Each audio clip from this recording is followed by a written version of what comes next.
ও আমার ফেরেশতাগণেরা, এবার তোমরা যে ব্যক্তিটি দুনিয়ার জীবনে কখনো সুখ দেখে নাই, এই ব্যক্তিকে তোমরা নিয়ে যাও, নিয়ে জান্নাতের ভিতর ঢোকানোর কোনো প্রয়োজন নাই। জান্নাতের ভিতর কোনো ঢোকানোর প্রয়োজন নাই। জান্নাতের গেটের সামনে তোমরা দাঁড় করে রাখবে, আর ওই গেটের বাতাস, জান্নাতের বাতাসটা গায়ে হালকা পরিমাণ লাগিয়ে দেবে। লাগান পরে ওই ব্যক্তিকে তোমরা জান্নাতকে এক পলক দেখাবে, মাত্র এক চোখ তোমার এক পলক তাকে দেখাবে জান্নাতটা দেখিয়ে তোমার ওই বান্দাকে আবার নিয়ে এসে আমার সামনে। যখনই ওই বান্দাকে জান্নাতের এক পলক দেখানো হবে, দেখানোর পর আল্লাহ তাআলার সামনে নিয়ে আসা হবে। আল্লাহ তাআলা দুই ব্যক্তিকে এক জায়গায় করে জিজ্ঞাসা করবেন, ও আমার বান্দা, তুমি দুনিয়ার জীবনে সবচেয়ে সুখী ব্যক্তি ছিলে, তাই না? আর তুমি সবচেয়ে কষ্ট ব্যক্তি ছিলে। আলহামদুলিল্লাহ, ইন্নাল হামদুলিল্লাহ নাহমাদুহু ওয়া নাস্তাঈনুহু ওয়া নাস্তাগফিরুহু ওয়া নু'মিনু বিহি ওয়া নাতাওয়াক্কালু আলাইহি ওয়া নাউযু বিল্লাহি মিন শুরুরি আনফুসিনা ওয়া মিন সাইয়্যাতি আ'মালিনা। من يهده الله فلا مضل له ومن يضلل فلا هادي له ونشهد أن لا إله إلا الله وحده لا شريك له ونشهد أن سيدنا مولانا محمدا عبده ورسوله أرسله بالحق بشيرا ونذيرا. قال الله تعالى أينما تكونوا يدرككم الموت ولو كنتم في بروج مشيدة.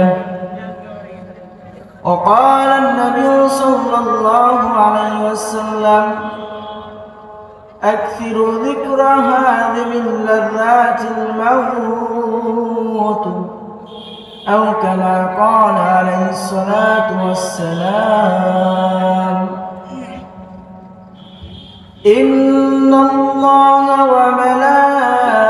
وملائكته يصلون على النبي يا أيها الذين آمنوا صلوا عليه وسلموا تسليما. أشهد إبراهيم قريب. اللهم صل على محمد وعلى آل محمد كما صليت على إبراهيم وعلى آل إبراهيم إنك حميد مجيد. اللهم بارك على محمد وعلى آل محمد كما باركت على إبراهيم وعلى آل إبراهيم إنك حميد مجيد. আলহামদুলিল্লাহ, সকল প্রশংসা সেই মহান আল্লাহ তাআলা দরবারে, মহান প্রতিপালকের দরবারে, যিনি আপনাকে আমাকে বড্ড দয়া করে, বড্ড মায়া করে, বড্ড মহব্বত করে এমন একটা বরকতময় স্থানে, যে অবস্থায় হাজারো মানুষ দেখেন মৃত্যুর জন্য, হাজারো মানুষ দেখেন টাকার জন্য, দুনিয়ার জন্য দুনিয়া ছোটাছুটি করতেছে, যে অবস্থায় হাজারো মানুষ বেকার হয়ে আমরা জান্নাতের বাগান খেয়ে আশেপাশে ঘোরাফেরা করতেছে, তাদের থেকে আল্লাহ তাআলা আমাদেরকে মুক্ত রেখে তাদের মোহ থেকে আমাদেরকে সরিয়ে রেখে এমন একটা জান্নাতের বাগানে বসার তৌফিক দান করেছেন। এজন্য আমরা সেই রবের দরবারে শুকরিয়া আদায় করি, সবাই বলে আলহামদুলিল্লাহ। এবং হাজার দুরূদ ও সালাম বর্ষিত হোক সেই মহান মানবের উপর যিনি নবীকুলের সর্দার, আখির জামানার পয়গম্বর, দুরূদে মুহাম্মদ মুস্তাফা সাল্লাল্লাহু আলাইহি ওয়াসাল্লাম। প্রিয় ভাইরা আমার, দেখেন বেশি কথা বলার সময় নাই, অল্প একটু কথা বলে খেয়াল দিয়ে শুনবেন। আল্লাহ তাআলা কুরআনুল কারীমে বলছেন, আইনামা তাকুনু ইদরিকুল মাউত ওয়ালাউ কুনতুম ফীহি বুরুজুম মুশাইয়াদা। এই আয়াতটি আমরা কম বেশি অধিকাংশ মানুষ আমরা শুনে থাকি। যেখানে জানাজা হয় ওখানে আমরা কিছু কিছু আলেম থেকে আয়াত নিয়ে আমাদেরকে কিছুটা হলেও তাফসীর আমাদেরকে শুনিয়ে দেয়। তো এই আয়াতে কারীমে আল্লাহ তাআলা বলছেন যে বান্দা, তুমি দুনিয়ার জীবনে যতই চেষ্টা করো না কেন, যদি এমনটাও তুমি করো যে তুমি একটা ঘর বানালে, যে ঘরের ভিতরে একটা সামান্য পরিমাণের পিঁপড়া বন্ধ ঢুকতে পারবে না, যে ঘরের ভিতরে সামান্য পরিমাণে একটি মাছি বন্ধ ঢুকতে পারবে না, এমনটি ঘর তুমি নির্ণয় করলে, করার পরে তুমি মনে রাখো ওই ঘরের ভিতরে যদি তুমি সুখ থাকো, ওই ঘরের ভিতরে যদি তুমি থাকো, মৃত্যু তোমাকে গ্রাস করবেই করবে। তো আল্লাহ তাআলা নিজে বলছেন যে তোমাদেরকে মৃত্যু গ্রাস করবেই করবে যদি তোমরা সুরক্ষিত দুর্গের ভিতরে থাকো। কিন্তু আমাদের কিছু কিছু শ্রেণীর মানুষ আমরা বলে থাকে যে মৃত্যুর পর যেটা হবে সেটা হবে, দেখা যাবে, আল্লাহ জান্নাতে জাহান্নামে একটা দিবেই। কিন্তু ভাইরা আমার, দেখেন কথা হচ্ছে এটাই যে জান্নাত যদি চান, জাহান্নামে যাওয়া যারা আশঙ্কা করেন তাদেরকে নিয়ে কিছু কথা বলি। আল্লাহ রাসূল হাদিসে পাওয়া যায়, তিনি বলেন যে কিয়ামতের মাঠে দুনিয়ার ভিতরে সবচেয়ে সুখী ব্যক্তি যে, তাকে ওঠানো হবে। অর্থাৎ যে জীবনে কখনো দুঃখ বলে কি জিনিস এটা দেখে নাই, দুঃখ কি জিনিস এটা জানে না, ওই ব্যক্তিকে কিয়ামতের মাঠে ওঠানো হবে। এক কথায় যার সোনার চামচ গালে দিয়ে বড় হয়েছে। আর এক ব্যক্তিকে দেখা হবে যে দুনিয়ার জীবনের সবচেয়ে কষ্টের ভিতরে ছিল, সে কখনো সুখ জিনিসটা কি সে কখনো দেখে নাই, সারা জীবনটা কষ্ট করে কাটিয়ে দিয়েছে।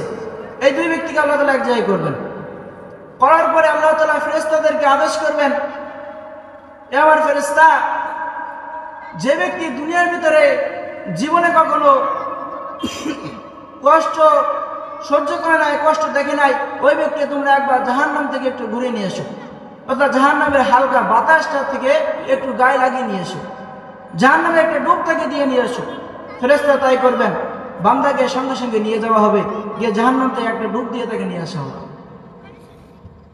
আশা করি আল্লাহ তাআলা আদেশ করবেন, ও আমার ফেরেশতাগণেরা, এবার তোমরা যে ব্যক্তিটি দুনিয়ার জীবনে কখনো সুখ দেখে নাই, এই ব্যক্তিকে তোমরা নিয়ে যাও, নিয়ে জান্নাতের ভিতর ঢোকানোর কোনো প্রয়োজন নাই, জান্নাতের ভিতর কোনো ঢোকানোর প্রয়োজন নাই। জান্নাতের গেটের সামনে তোমরা দাঁড় করে রাখবে, আর ওই গেটের বাতাস, জান্নাতের বাতাসটা গায়ে হালকা পরিমাণ লাগিয়ে দেবে। লাগান পরে ওই ব্যক্তিকে তোমরা জান্নাতকে এক পলক দেখাবে, মাত্র এক চোখ তোমরা এক পলক তাকে দেখাবে জান্নাতটা দেখিয়ে তোমার ওই বান্দাকে আবার নিয়ে এসে আমার সামনে।